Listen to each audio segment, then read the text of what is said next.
Hello, Mark. I'm Jennifer from the Sophomore Speaking and Listening Class. My student number is 7.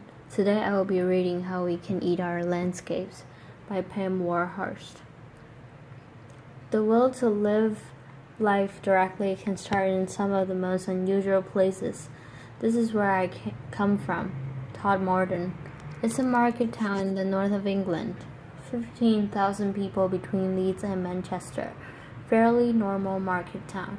It used to look like this, and now it's more like this, with fruit and veg and herbs sprouting up all over the place. We call it propaganda gardening. Laughter. Corner railway station, car park, front of a health center, people's front gardens, and even in front of the police station. Laughter. We've got edible canal tow paths, and we've got sprouting cemeteries. The soil is extremely good. Laughter. We've even invented a new form of tourism. It's called vegetable tourism, and believe it or not, people come from all over the world to poke around in our raised beds, even where there's not much growing. Laughter. But it starts a conversation. Laughter. And you know we're not doing it because we're bored. Laughter. We're doing it because we want to start a revolution. We try to answer this simple question. Can you find an unifying language that cuts across age and income and culture that will help people themselves find a new way of living? See spaces around them differently, think about the resources they use differently, interact differently. Can we find that language? And then can we replicate those actions? And the answer would appear to be yes, and the language would appear to be food. So 3.5 years ago, a few of us sat around a kitchen table and we just invented the whole thing.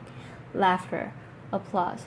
We came up with a really simple game plan that we put to a public meeting. We did not consult. We did not write a report. Enough of all that. Laughter. And we said to that public meeting in Todmorden, look, let's imagine that our town is focused around 3 plates. A community plate, the way we live our everyday lives. A learning plate, what we teach our kids in school and what new skills we share amongst ourselves. And business, what we do with the pound in our pocket and which businesses we choose to support. Now let's imagine those plates agitated with community actions around food. If we start one of those community plates spinning, that's really great. That really starts to empower people, but if we can then spin that community plate with a learning plate and then spin it with a business plate, we've got a real show there. We've got some actions theater. We're starting to build resilience ourselves. We're starting to reinvent the community ourselves, and we've done it all without a flipping strategy document. Applause. And here's the thing as well, we've not asked anybody's permission to do this. We're just doing it. Laughter. And we're certainly not waiting for that check to drop through the letterbox before we start. And most importantly of all, we're not daunted by the sophisticated arguments that say these small actions are meaningless in the face of tomorrow's problem, because I have seen the power of small actions and it is awesome. So back to the public meeting. Laughter. We put that proposition to the meeting. 2 seconds and then the room exploded.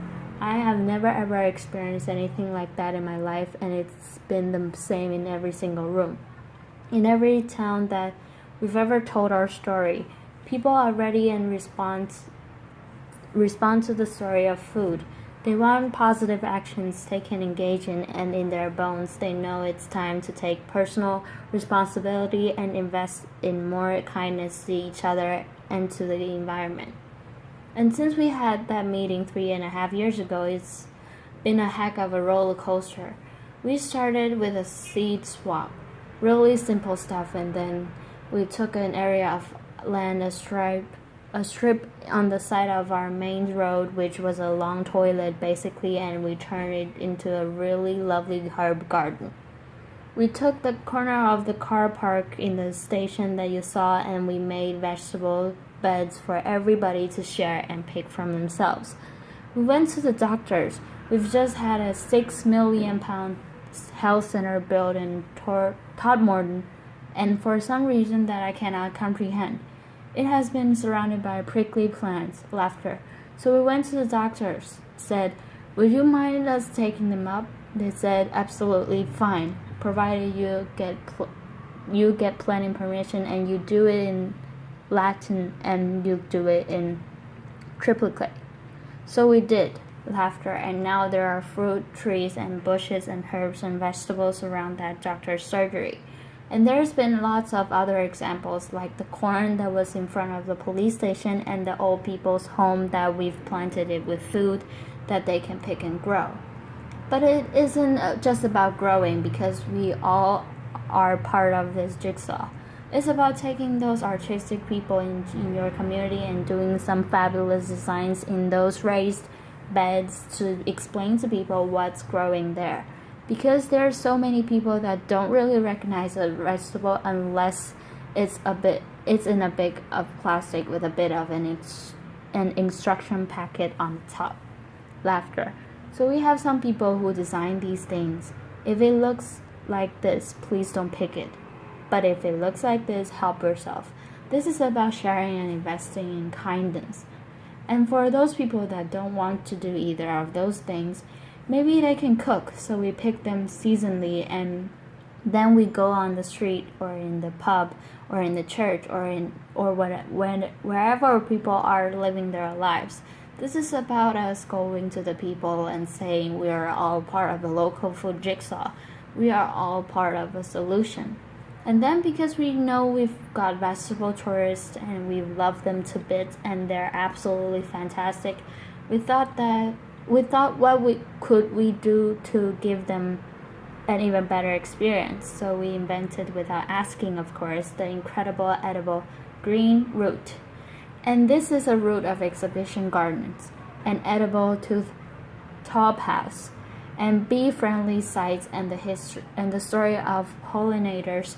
And it's a route that we designed that takes people through the world of our town, past our cafes and our small shops, through our market, not just to and fro from the supermarket. And we're hoping that in changing people's footfall around our town, we're also changing their behavior.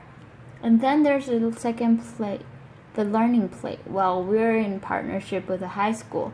We've created a company. We are designing and building an aquaponics unit in some land and that was spared at the back of the high school, like you do. And now we're going to be growing fish and vegetables in an orchard with bees.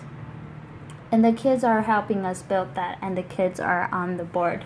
And because the community was really keen on working with the high school is now teaching agriculture. And because it's teaching agriculture, we started to think, how could we then get those kids that never had a qualification before in their lives but are actually excited about growing? How can we give them some more experience? So we got some land that was donated by a local garden center. It was really quite muddy, but in a truly incredible way, totally voluntarily led. We have turned that into a market garden training center, and that is polytunnels and raised beds and all the things you need to get the soil under your fingers and think, maybe there's a job in this for me in the future. And because we are doing that, some local academics said we could help sign a commercial horticulture course for you. There's not one that we know of. So they're doing that, and we're going to launch it later this year, and it's all an experiment and it's all voluntary. And then there's the third play, because if you walk through an edible landscape and if you're learning new skills, and if you start to get interested in what's growing seasonally, you might just want to spend more of your own money in support of local producers, not just veg, but meat and cheese and beer and whatever else it might be. But then we're just a community group, We're just all volunteers. What could we actually do? So we did some really simple things. We fundraised. We got some blackboards. We put incredible edible on the top. We gave it every market trader that was selling locally, and they scribbled on what they were selling in any 1 week. Really popular. People congregated around it. Sales were up. And then we had a chat with the farmers, and we said, we're really serious about this, but they didn't actually believe us. So we thought, okay, what should we do? I know if we can create a campaign around one product and show them there is local loyalty to the product, maybe they'll change their minds and see we're serious.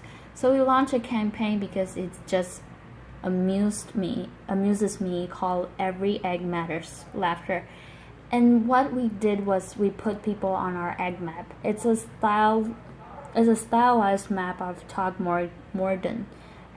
Anybody that's selling their excess eggs at the garden gate perfectly legally to the neighbors, we've stuck on there. We started with 4 and we've now got 64 on, and the results of that was that people were then going to shops asking for a local Togmorden egg.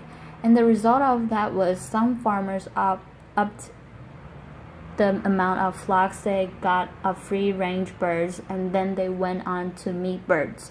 And although these are really, really small steps at increasing local economic confidence, is starting to play out in a number of ways, and we now have farmers doing cheese, and they've upped their flocks, and rare breed pigs, they are doing pasties and pies and things that they would have never done before. We've got increasing market stalls selling local food, and in a survey that local students did for us, 49% of all food traders in that town said that their bottom line had increased because of what we were actually doing, and we were just volunteers, and it's only an experiment. Laughter. Now, none of this is rocket science. It certainly is not clever, and it's not original, but it has joined up, and it is inclusive. This is not a movement for those people that are going to sort themselves out anyway. This is a movement for everyone. We have a motto: if you eat, you're in. Laughter. Applause. Across age, across income, across culture. It's been really quite a roller coaster experience, but going back to that first question that we asked, is it replicable? Yes, it almost certainly is replicable.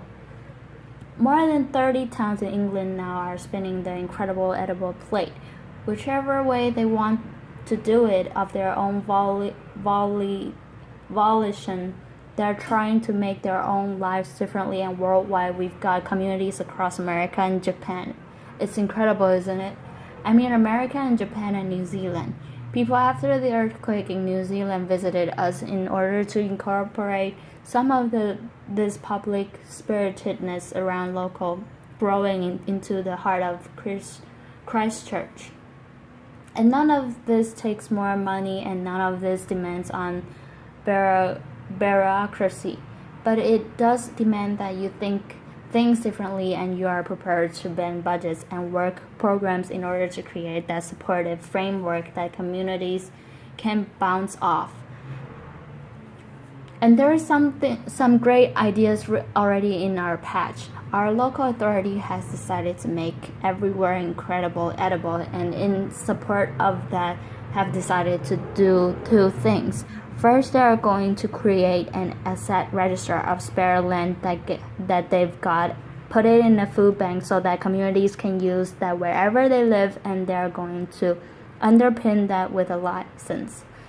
And then they've said to every single one of their workforce, if you can help those communities grow and help them to maintain their spaces.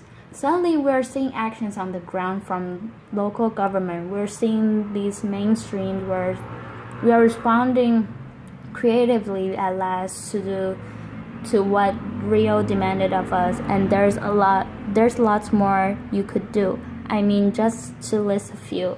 One, please stop putting prickly plants around public buildings. It's a waste of space. Laughter. Secondly, please create